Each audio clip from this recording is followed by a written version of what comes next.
پھر اس کے بعد بھارت کے اس بیٹے نے اپنا مقدمہ پاکستان لے کر گیا عالمی عدالت انصاف میں، وہاں پر بات چلتی رہی، اور اس کے بعد بھارت نے 2 مرتبہ کونسلر رسائی مانگی، اور آج کلبھوشن یادو تک دوسری مرتبہ کونسلر رسائی دی گئی بھارت کی درخواست پہ، اور وہ سارے معاملات عالمی عدالت میں اس حوالے سے۔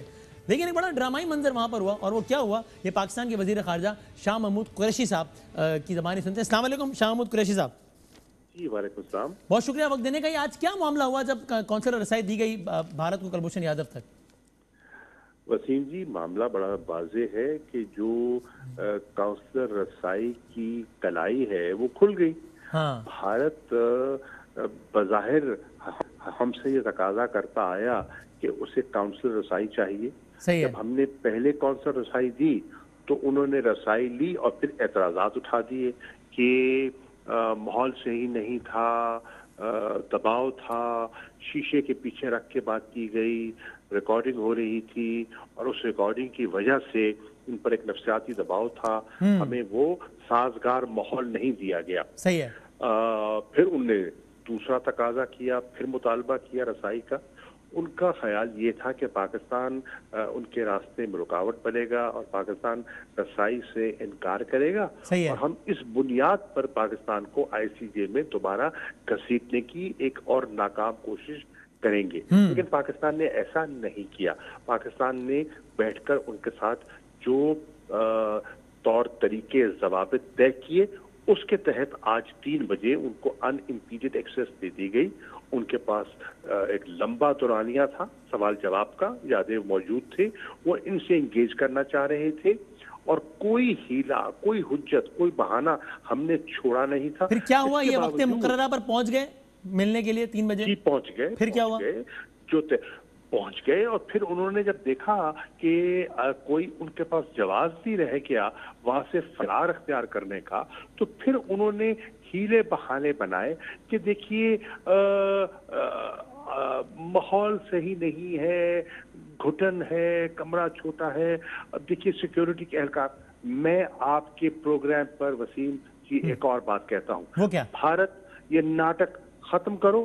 اگر تمہیں سیکیورٹی شیشے کے بغیر رسائی چاہیے تھی ہم نے دے دی، ریکارڈنگ کے بغیر رسائی چاہیے تھی ہم نے دے دی، اور آج تم نے بہانہ بنایا ہے کہ سیکیورٹی اہلکاروں کے بغیر تمہیں رسائی چاہیے، لے لو۔ اچھا، آؤ آؤ آؤ اور ملو، آؤ سوال جواب کرو۔ ہمیں کوئی گھبراہٹ نہیں ہے، ہم آپ کو کھلم کھلا کہہ رہے ہیں بہانے تلاش مت کرو۔ آپ اس پروگرام میں یہ بھی آفر کر رہے ہیں کہ بھائی اگر سیکیورٹی اہلکار کے بغیر وہ جو ایک بہانہ ہے وہ بھی چلو، اگر اس میں بھی مسئلہ ہے تو اس کے بغیر رسائی لے لو اور بات کر لو تنہائی میں۔ میں کہتا ہوں آج کہہ رہے ہیں وہ بھی ختم کر دیں، جو آج جس بنیاد پر انہوں نے فرار اختیار کیا، میں کہتا ہوں ہم اس کو بھی ختم کر دیتے ہیں۔ اب بتائیں کیا چاہتے ہیں آپ؟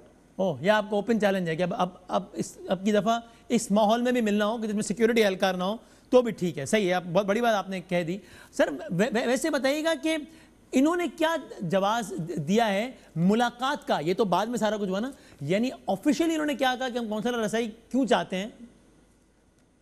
وہ کہتے ہیں کہ ہمیں پورا، ہم ان کو ملنا چاہتے ہیں، سوال جواب کرنا چاہتے ہیں، اور پہلے جو ماحول تھا وہ اس میں ہمیں وہ فریڈم نہیں تھی، وہ ایکسیس نہیں تھی جو جس اسپرٹ کے تحت انہوں نے کہا تھا ہمیں کاؤنسلر ایکسیس دیا جائے، اسپرٹ کو ملوز خاطر نہیں رکھا گیا۔ اور وہ ابھی بھی یہ بھی کہتے ہیں نا کہ جناب وہ اگر وہ نظر ثانی کی اپیل دائر نہیں کر رہا تو یہ بھی پاکستان نے پریشر ڈالا ہوا ہے، اس پہ کیا کہیے گا؟ دیکھیے یہ بہانے ہیں، یہ سب بہانے ہیں، یہ صرف اپنی خفت مٹانے کے لیے۔